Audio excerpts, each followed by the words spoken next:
स्वागत है जी आप सारे ਸਰੋਤਿਆਂ ਦਾ ਮੇਰੇ YouTube ਚੈਨਲ ਤੇ। ਅੱਜ ਫਿਰ ਆਪ ਜੀ ਦੇ ਸਾਹਮਣੇ ਹਾਜ਼ਰ ਹਾਂ ਨਵੀਂ ਵੀਡੀਓ ਨਵੀਂ ਵਿਚਾਰ ਲੈ ਕੇ। ਵਿਚਾਰ ਨੂੰ ਚੰਗੀ ਤਰ੍ਹਾਂ ਸਮਝਣ ਦੇ ਲਈ ਸਾਰਿਆਂ ਨੂੰ ਬੇਨਤੀ ਹੈ ਕਿ ਵੀਡੀਓ ਨੂੰ ਅੰਤ ਤੱਕ ਜ਼ਰੂਰ ਦੇਖਣਾ ਤਾਂ ਕਿ ਸਾਰੀ ਗੱਲਬਾਤ ਸਮਝ ਵਿੱਚ ਪੈ ਸਕੇ।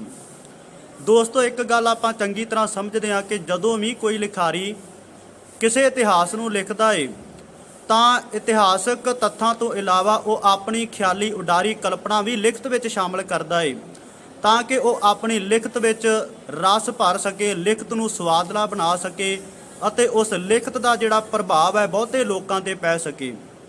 ਅਤੇ ਕਈ ਵਾਰ ਲਿਖਾਰੀ ਦੀ ਇਹ ਖਿਆਲੀ ਉਡਾਰੀ ਕਲਪਨਾ ਜਿਹੜੀ ਹੈ ਉਹ ਇਤਿਹਾਸਕ ਤੱਥਾਂ ਤੋਂ ਬਹੁਤ ਜ਼ਿਆਦਾ ਦੂਰ ਚਲੀ ਜਾਂਦੀ ਹੈ, ਜਿਸ ਦਾ ਹਕੀਕਤ ਦੇ ਨਾਲ ਬਹੁਤ ਫਾਸਲਾ ਪੈ ਜਾਂਦਾ ਏ। ਤੇ ਦੋਸਤੋ, ਇਹੀ ਕੁਝ ਸਾਡੇ ਸਿੱਖ ਇਤਿਹਾਸ ਦੇ ਨਾਲ ਵੀ ਵਾਪਰਿਆ ਏ। ਸਿੱਖ ਇਤਿਹਾਸ ਲਿਖਣ ਵਾਲੇ ਲਿਖਾਰੀਆਂ ਨੇ ਆਪਣੀਆਂ ਲਿਖਤਾਂ ਦੇ ਵਿੱਚ ਆਪਣੀ ਖਿਆਲੀ ਉਡਾਰੀ ਨੂੰ ਇਸ ਤਰ੍ਹਾਂ ਵਿੱਚ ਸ਼ਾਮਲ ਕਰ ਦਿੱਤਾ। ਐਸੀਆਂ ਸਾਖੀਆਂ ਸਿੱਖ ਇਤਿਹਾਸਕ ਗ੍ਰੰਥਾਂ ਦੇ ਵਿੱਚ ਲਿਖ ਦਿੱਤੀਆਂ ਜਿਨ੍ਹਾਂ ਦਾ ਨਾ ਤਾਂ ਗੁਰਮਤਿ ਸਿਧਾਂਤਾਂ ਦੇ ਨਾਲ ਕੋਈ ਨੇੜੇ ਦਾ ਸੰਬੰਧ ਹੈ, ਨਾ ਹੀ ਗੁਰੂ ਸਾਹਿਬਾਨਾਂ ਦੇ ਅਸਲ ਜੀਵਨ ਦੇ ਨਾਲ ਉਹਨਾਂ ਦਾ ਕੋਈ ਸੰਬੰਧ ਹੈ। ਅਜਿਹੀ ਹੀ ਇੱਕ ਸਾਖੀ ਧੰਨ ਗੁਰੂ ਨਾਨਕ ਪਾਤਸ਼ਾਹ ਜੀ ਦੇ ਜੋਤੀ ਜੋਤ ਸਮਾਉਣ ਦੇ ਸੰਬੰਧ ਵਿੱਚ ਵੀ ਆਪਾਂ ਆਪਣੇ ਇਤਿਹਾਸਕ ਗ੍ਰੰਥਾਂ ਵਿੱਚ ਪੜ੍ਹਦੇ ਹਾਂ, ਜਿਸ ਸਾਖੀ ਦਾ ਨਾ ਤਾਂ ਗੁਰਮਤਿ ਸਿਧਾਂਤਾਂ ਦੇ ਨਾਲ ਵੀ ਕੋਈ ਦੂਰ ਦਾ ਸੰਬੰਧ ਹੈ ਅਤੇ ਨਾ ਹੀ ਉਸ ਸਮੇਂ ਦੇ ਅਸਲ ਹਾਲਾਤਾਂ ਅਸਲ ਹਕੀਕਤ ਦੇ ਨਾਲ ਉਸ ਸਾਖੀ ਦਾ ਕੋਈ ਸੰਬੰਧ ਜਾਪਦਾ ਏ। ਇਹ ਸਾਖੀ ਸਿਰਫ ਲਿਖਾਰੀ ਦੀ ਆਪਣੀ ਕਲਪਨਾ ਹੈ, ਆਪਣੀ ਖਿਆਲੀ ਉਡਾਰੀ ਹੈ।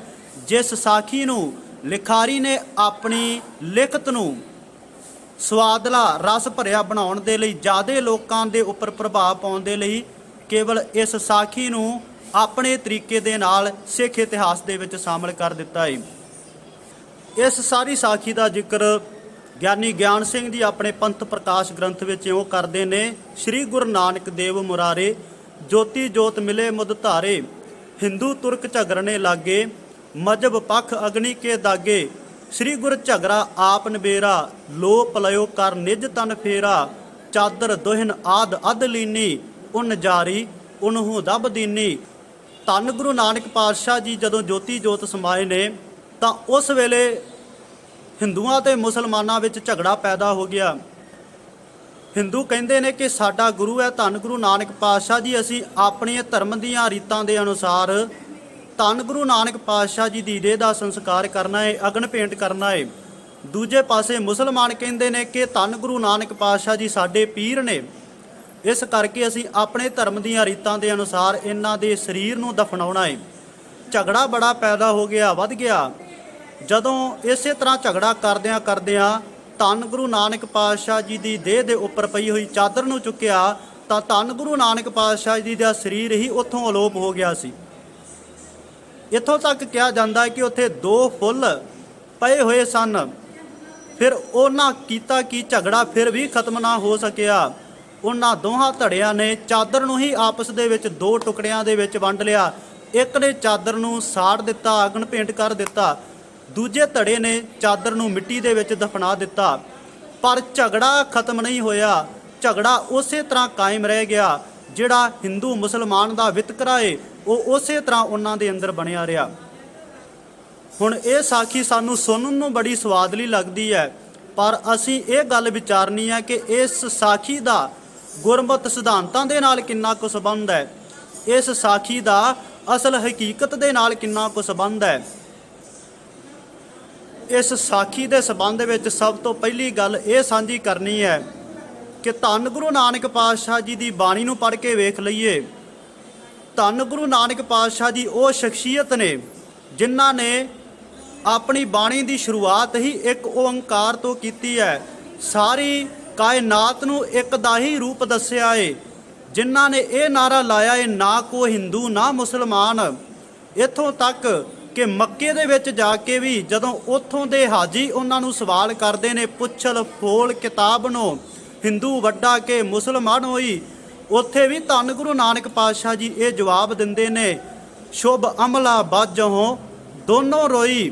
ਧੰਨ ਗੁਰੂ ਨਾਨਕ ਪਾਤਸ਼ਾਹ ਜੀ ਨੇ ਹਿੰਦੂ ਮੁਸਲਮਾਨ ਦੇ ਵਿਤਕਰੇ ਨੂੰ, ਭੇਦ ਨੂੰ ਖਤਮ ਕਰ ਦਿੱਤਾ। ਇੱਕ ਦੀ ਜੋਤ ਸਾਰਿਆਂ ਦੇ ਅੰਦਰ ਜਗਾਈ।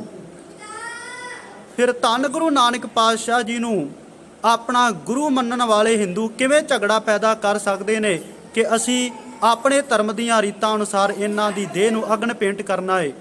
ਫਿਰ ਉਹ ਮੁਸਲਮਾਨ ਜਿਹੜੇ ਧੰਨ ਗੁਰੂ ਨਾਨਕ ਪਾਤਸ਼ਾਹ ਜੀ ਨੂੰ ਆਪਣਾ ਪੀਰ ਮੰਨਦੇ ਨੇ, ਉਹਨਾਂ ਦੇ ਬਚਨਾਂ ਤੋਂ ਕਿਵੇਂ ਬੇਮੁਖ ਹੋ ਕੇ ਇਹ ਗੱਲ ਕਹਿ ਸਕਦੇ ਨੇ ਕਿ ਧੰਨ ਗੁਰੂ ਨਾਨਕ ਪਾਤਸ਼ਾਹ ਜੀ ਦੀ ਦੇਹ ਨੂੰ ਅਸੀਂ ਦਫਨਾਉਣਾ ਹੈ ਆਪਣੇ ਧਰਮ ਦੀਆਂ ਰੀਤਾਂ ਦੇ ਅਨੁਸਾਰ। ਉੱਥੇ ਤਾਂ ਇਹ ਝਗੜਾ ਪੈਦਾ ਹੀ ਨਹੀਂ ਹੋ ਸਕਦਾ, ਕਿਉਂਕਿ ਧੰਨ ਗੁਰੂ ਨਾਨਕ ਪਾਤਸ਼ਾਹ ਜੀ ਨੇ ਤਾਂ ਇਹ ਭਰਮ ਖਤਮ ਕਰ ਦਿੱਤਾ ਕਿ ਸਰੀਰ ਨੂੰ ਭਾਵੇਂ ਦਫਨਾ ਦਿੱਤਾ ਜਾਵੇ, ਭਾਵੇਂ ਅਗਨ ਭੇਂਟ ਕਰ ਦਿੱਤਾ ਜਾਵੇ, ਸਰੀਰ ਨੂੰ ਕੋਈ ਫਰਕ ਪੈਣ ਵਾਲਾ ਨਹੀਂ ਹੈ। ਇੱਥੋਂ ਤੱਕ ਕਿ ਭਗਤ ਕਬੀਰ ਜੀ ਦੇ ਪਾਵਨ ਬੋਲ ਵੀ ਉਸ ਸਮੇਂ ਬਾਣੀ ਦੇ ਅੰਦਰ ਦਰਜ ਹੋ ਚੁੱਕੇ ਨੇ। ਜਬ ਜਰੀਏ ਤਬ ਹੋਏ ਭਸਮ ਤਨ, ਰਹਿ ਕਿਰਮ ਦਲ ਖਾਈ, ਕਾਚੀ ਗਾਗਰ ਨੀਰ ਪਰਤ ਹੈ, ਯਾ ਤਨ ਕੀ ਇਹ ਵਡਾਈ। ਇਸ ਕਰਕੇ ਜਿਨ੍ਹਾਂ ਨੇ ਧੰਨ ਗੁਰੂ ਨਾਨਕ ਪਾਤਸ਼ਾਹ ਜੀ ਦੇ ਉਪਦੇਸ਼ਾਂ ਨੂੰ ਸੁਣਿਆ, ਉਹਨਾਂ ਦੇ ਵਿੱਚ ਇਹ ਭਰਮ ਭੇਦ ਝਗੜਾ ਕਿਵੇਂ ਪੈਦਾ ਹੋ ਸਕਦਾ ਏ। ਇਸ ਕਰਕੇ ਗੁਰਮਤਿ ਸਿਧਾਂਤਾਂ ਦੇ ਨਾਲ, ਧੰਨ ਗੁਰੂ ਨਾਨਕ ਪਾਤਸ਼ਾਹ ਜੀ ਦੇ ਉਪਦੇਸ਼ਾਂ ਦੇ ਨਾਲ, ਸੱਚ ਦੀ ਬਾਣੀ ਦੇ ਨਾਲ ਵੀ ਇਸ ਸਾਖੀ ਦਾ ਕੋਈ ਦੂਰ ਦਾ ਸੰਬੰਧ ਨਹੀਂ ਹੈ। ਦੂਜੀ ਗੱਲ, ਜਦੋਂ ਆਪਾਂ ਉਸ ਸਮੇਂ ਦੇ ਹਾਲਾਤਾਂ ਨੂੰ, ਅਸਲ ਹਕੀਕਤ ਨੂੰ ਸਮਝਣ ਦੀ ਕੋਸ਼ਿਸ਼ ਕਰਦੇ ਹਾਂ, ਤਾਂ ਗੁਰੂ ਅੰਗਦ ਪਾਤਸ਼ਾਹ ਜੀ ਉਸ ਸਮੇਂ ਉੱਥੇ ਹਾਜ਼ਰ ਨੇ, ਜਿਨ੍ਹਾਂ ਦੀ ਪ੍ਰਥਾਏ ਧੰਨ ਗੁਰੂ ਨਾਨਕ ਪਾਤਸ਼ਾਹ ਜੀ ਨੇ ਇਹ ਬਚਨ ਬੋਲ ਦਿੱਤੇ ਨੇ, ਬਾਬਾ ਮੜੀ ਨਾ ਗੌਰ, ਗੁਰ ਅੰਗਦ ਕੇ ਹੀਏ ਮੈਂ। ਅੱਜ ਤੋਂ ਬਾਅਦ ਗੁਰੂ ਨਾਨਕ ਨੂੰ ਧੰਨ ਗੁਰੂ ਅੰਗਦ ਪਾਤਸ਼ਾਹ ਜੀ ਦੇ ਹਿਰਦੇ ਵਿੱਚੋਂ ਤੁਸੀਂ ਵੇਖਣਾ ਏ। ਧੰਨ ਗੁਰੂ ਨਾਨਕ ਪਾਤਸ਼ਾਹ ਜੀ ਦੇ ਅਗਲੇ ਵਾਰਿਸ ਧੰਨ ਗੁਰੂ ਅੰਗਦ ਪਾਤਸ਼ਾਹ ਜੀ ਉੱਥੇ ਮੌਜੂਦ ਨੇ। ਫਿਰ ਉਹਨਾਂ ਦੇ ਹੁੰਦਿਆਂ ਇਹ ਝਗੜਾ ਪੈਦਾ ਹੋਣ ਦੀ ਕੋਈ ਗੁੰਜਾਇਸ਼ ਹੀ ਨਹੀਂ ਰਹਿ ਜਾਂਦੀ, ਕਿਉਂਕਿ ਸਭ ਤੋਂ ਪਹਿਲੀ ਜ਼ਿੰਮੇਵਾਰੀ ਉਹਨਾਂ ਦੀ ਹੈ ਧੰਨ ਗੁਰੂ ਨਾਨਕ ਪਾਤਸ਼ਾਹ ਜੀ ਦੀ ਦੇਹ ਨੂੰ ਸੰਭਾਲਣ ਦੀ, ਜਿਨ੍ਹਾਂ ਨੇ ਆਪਣਾ ਆਪ ਧੰਨ ਗੁਰੂ ਨਾਨਕ ਪਾਤਸ਼ਾਹ ਜੀ ਅੱਗੇ ਅਰਪਣ ਕਰ ਦਿੱਤਾ। ਉਹ ਕਿਵੇਂ ਧੰਨ ਗੁਰੂ ਨਾਨਕ ਪਾਤਸ਼ਾਹ ਜੀ ਦੇ ਜੋਤੀ ਜੋਤ ਸਮਾਉਣ ਤੇ ਇਹ ਝਗੜਾ ਕਿਵੇਂ ਪੈਦਾ ਹੋਣ ਦੇ ਸਕਦੇ ਨੇ ਕਿ ਉਹਨਾਂ ਦੀ ਦੇਹ ਦੇ ਸੰਭਾਲਣ ਵਾਸਤੇ ਇਹ ਹਿੰਦੂ ਮੁਸਲਮਾਨਾਂ ਦਾ ਕੋਈ ਝਗੜਾ ਪੈਦਾ ਹੋ ਜਾਏ। ਇੱਥੋਂ ਤੱਕ ਕਿ ਉਹਨਾਂ ਦਾ ਪਰਿਵਾਰ ਵੀ ਉਸ ਸਮੇਂ ਉੱਥੇ ਹਾਜ਼ਰ ਹੈ। ਬਾਬਾ ਸ਼੍ਰੀ ਚੰਦ ਜੀ, ਬਾਬਾ ਲਖਮੀ ਦਾਸ ਜੀ, ਬੀਬੀ ਸੁਲੱਖਣੀ ਜੀ, ਇਹ ਸਾਰੇ ਉਸ ਸਮੇਂ ਹਾਜ਼ਰ ਨੇ। ਗੁਰੂ ਦੇ ਪਿਆਰੇ ਸਿੱਖ ਜਿਹੜੇ ਗੁਰੂ ਦੇ ਬਚਨਾਂ ਨੂੰ ਆਪਣੇ ਜੀਵਨ ਦੇ ਅੰਦਰ ਪੂਰੀ ਤਰ੍ਹਾਂ ਕਮਾ ਚੁੱਕੇ ਨੇ, ਗੁਰੂ ਦੇ ਪਿਆਰੇ ਬਾਬਾ ਬੁੱਢਾ ਜੀ, ਇੱਥੋਂ ਤੱਕ ਹੋਰ ਵੀ ਕਈ ਗੁਰੂ ਦੇ ਪਿਆਰੇ ਸਿੱਖ ਉੱਥੇ ਹਾਜ਼ਰ ਨੇ। ਫਿਰ ਉਹਨਾਂ ਪਿਆਰੇ ਗੁਰਸਿੱਖਾਂ ਦੇ ਹੁੰਦਿਆਂ, ਗੁਰੂ ਧੰਨ ਗੁਰੂ ਨਾਨਕ ਪਾਤਸ਼ਾਹ ਜੀ ਦੇ ਆਪਣੇ ਪਰਿਵਾਰ ਦੇ ਹੁੰਦਿਆਂ, ਧੰਨ ਗੁਰੂ ਅੰਗਦ ਪਾਤਸ਼ਾਹ ਜੀ ਦੇ ਉੱਥੇ ਮੌਜੂਦ ਹੁੰਦਿਆਂ, ਇਹ ਹਿੰਦੂ ਮੁਸਲਮਾਨ ਵਾਲਾ ਝਗੜਾ ਪੈਦਾ ਹੋਣ ਦੀ ਕੋਈ ਗੁੰਜਾਇਸ਼ ਹੀ ਨਹੀਂ ਰਹਿ ਜਾਂਦੀ। ਸੋ ਇੱਥੋਂ ਸਾਨੂੰ ਇਹ ਸਪਸ਼ਟ ਹੋ ਜਾਣਾ ਚਾਹੀਦਾ ਹੈ ਕਿ ਇਹ ਜਿਹੜੀ ਸਾਖੀ ਸੁਣਾਈ ਜਾਂਦੀ ਹੈ ਧੰਨ ਗੁਰੂ ਨਾਨਕ ਪਾਤਸ਼ਾਹ ਜੀ ਦੇ ਸਰੀਰ ਅਲੋਪ ਹੋਣ ਦੀ, ਹਿੰਦੂ ਮੁਸਲਮਾਨ ਦੇ ਝਗੜੇ ਦੀ ਜਿਹੜੀ ਗੱਲ, ਦੋ ਹਿੱਸਿਆਂ ਦੇ ਵਿੱਚ ਚਾਦਰ ਨੂੰ ਪਾੜ ਕੇ ਇੱਕ ਹਿੱਸੇ ਨੂੰ ਸਾੜਨ ਦੀ ਅਤੇ ਚਾਦਰ ਦੇ ਦੂਜੇ ਹਿੱਸੇ ਨੂੰ ਦਫਨਾਉਣ ਦੀ ਗੱਲ, ਇਹ ਸਾਰੀ ਲਿਖਾਰੀ ਦੀ ਆਪਣੀ ਖਿਆਲੀ ਉਡਾਰੀ ਹੈ, ਆਪਣੀ ਕਲਪਨਾ ਹੈ, ਜੋ ਕਿ ਲਿਖਤ ਨੂੰ ਪ੍ਰਭਾਵਸ਼ਾਲੀ ਬਣਾਉਣ ਦੇ ਲਈ ਇਹ ਸਾਖੀ ਵਿੱਚ ਲਿਖਾਰੀ ਦੁਆਰਾ ਸ਼ਾਮਲ ਕਰ ਦਿੱਤੀ ਗਈ ਹੈ। ਇੱਥੇ ਇੱਕ ਗੱਲ ਹੋਰ ਮੈਂ ਸਾਂਝੀ ਕਰਨੀ ਚਾਹਾਂਗਾ।